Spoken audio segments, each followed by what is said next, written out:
Okay, so when you think about India's startup scene, what comes to mind? Probably huge numbers, right? We're talking over 100 unicorn companies, each valued in the billions. It's the third largest startup ecosystem on the planet. I mean, that sounds like a massive success story. But what if I told you that almost all of these billion-dollar companies are losing staggering amounts of money? How is that even possible? How can you be worth billions and still be broke? Well, that's exactly what we're going to figure out. You see the headlines all the time, painting this picture of India as this unstoppable force in global tech. But if you look just behind those big funding announcements and those sky-high valuations, there's a totally different story playing out. It's a story of burning cash, chasing growth at all costs, and, really struggling to find a way to actually make a profit. In this slide, this right here really gets to the heart of it. It's this huge gap between what we see and what's actually happening. On one side, you have this incredible image of success, 100 plus unicorns, a top 3 ecosystem. It looks fantastic. But then you peek behind the curtain and you see the reality.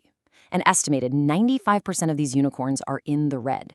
And we're not talking small losses. We're talking massive, continuous, year after year losses. This is the billion-dollar paradox we're here to solve. So here's how we're going to break this all down.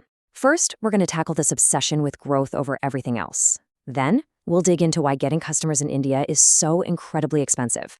After that, we'll see how trying to grow too fast can actually lead to failure and create a serious crisis of trust. And finally, don't worry, we'll look at a profitable alternative that might just hold the key to the future.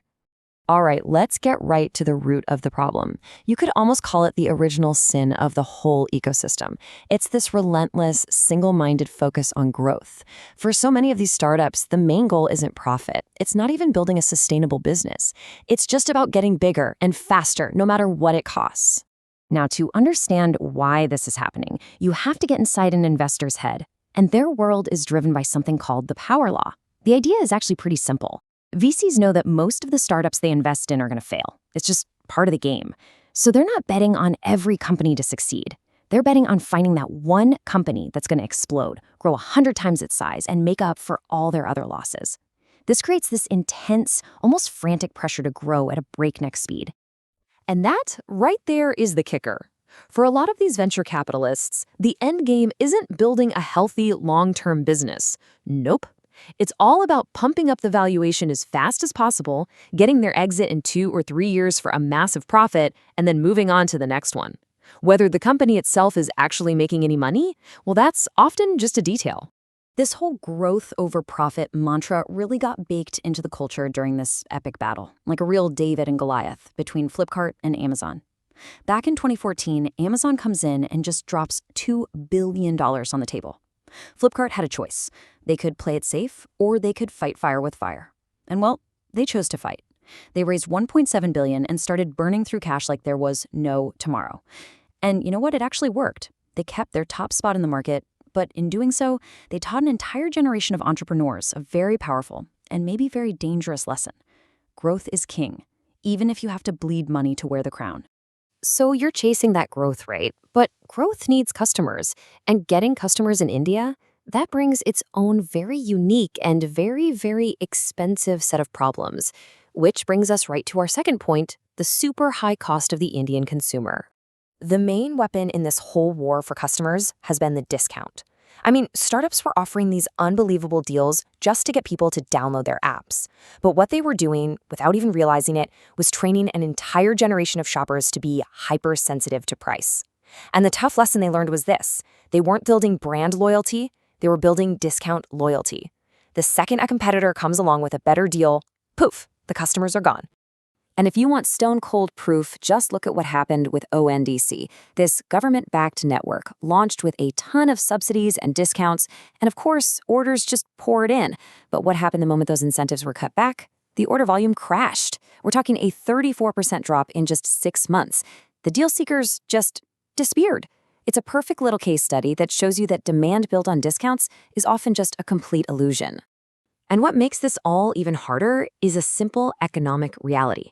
Just look at this chart. It shows the average amount of money a company makes from each internet user per year. In the US, it's about 20,000 rupees. In India, it's just 1,000. That is a staggering 20 times difference. That's a huge gap that you just can't easily fix no matter how fast you grow.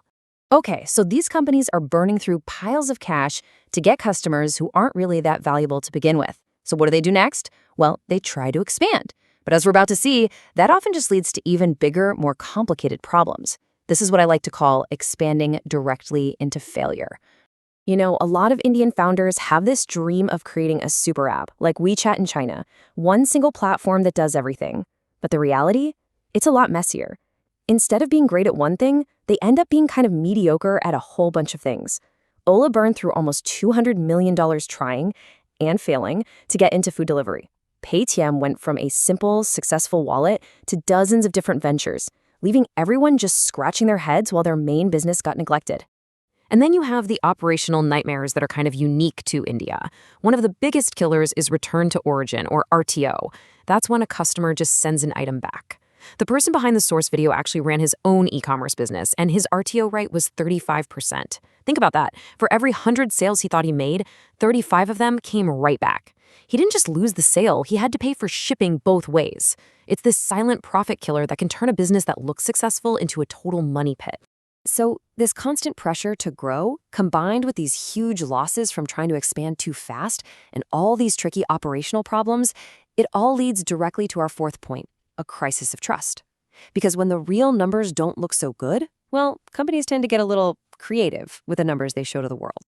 Yeah, you could say that many startups have basically mastered the art of making a failing business look like a roaring success on paper. So how do they pull this off? They do it through a sort of creative accounting that relies on what a lot of people call vanity metrics. These are metrics that are designed to look impressive, but they don't tell you the whole story. Gross merchandise value, or GMV, tells you the total value of everything sold, but not how much money the company actually kept. Monthly active users tells you how many people open the app, but not if they spent a single rupee. And my personal favorite, adjusted EBITDA. This is basically your profit if you just ignore all the things that are losing you money. It's kind of like saying you're a fantastic driver as long as you don't count any of the accidents. And the real-world fallout from this is serious. Foreign investors, who are basically the lifeblood of this whole ecosystem, are getting more and more nervous. When they see companies playing fast and loose with the numbers, they don't see innovation, they see risk. And when they can't trust the numbers, they stop writing checks. And that threatens the very funding that keeps this entire system going. Now, after hearing all of that, things might seem a little bleak, but they're not. There is another way, a more sustainable and ultimately a more successful path that a few really smart companies are already on. And that brings us to our final section, the profitable alternative. This slide just perfectly lays out the two different ways of thinking. On one side, you have the model we've been talking about, obsessed with valuation, fueled by endless funding. On the other side, you have the Zoho model. For them, the main metric is profit. They're self-funded, and their whole focus is just on building great products. Now, the reason this model is so rare is because the entire system, the investors, the media, everyone is set up to cheer for fast growth. Choosing the slow and steady path to profit takes incredible discipline. And what's the reward for all that discipline? Well, Zoho is massively profitable. They posted a profit of around 2,800 crore rupees. That's over 330 million US dollars. And they did it all without taking a single dollar from external venture capitalists. They are living proof that you don't need to chase valuations to build a billion-dollar company. You can just do it by building a really, really great business. So here's the most important takeaway from all of this. The party is over. The era of easy money, where investors would basically fund any idea that had a good growth story, that's coming to an end. The market is correcting itself. And in the future, the only companies that are going to survive are the ones with business models that actually work, the ones that can generate a real profit. And you know, this might be the painful but totally necessary wake-up call the ecosystem needed. The companies that learn these lessons are going to be the ones that are still standing in a few years. And it leaves us with the one big question for the future of Indian tech. As this whole system resets, what will the next generation of startups choose? Will it be growth at all costs, or will it be a sustainable path to real profit? The future of Indian innovation really might depend on that answer.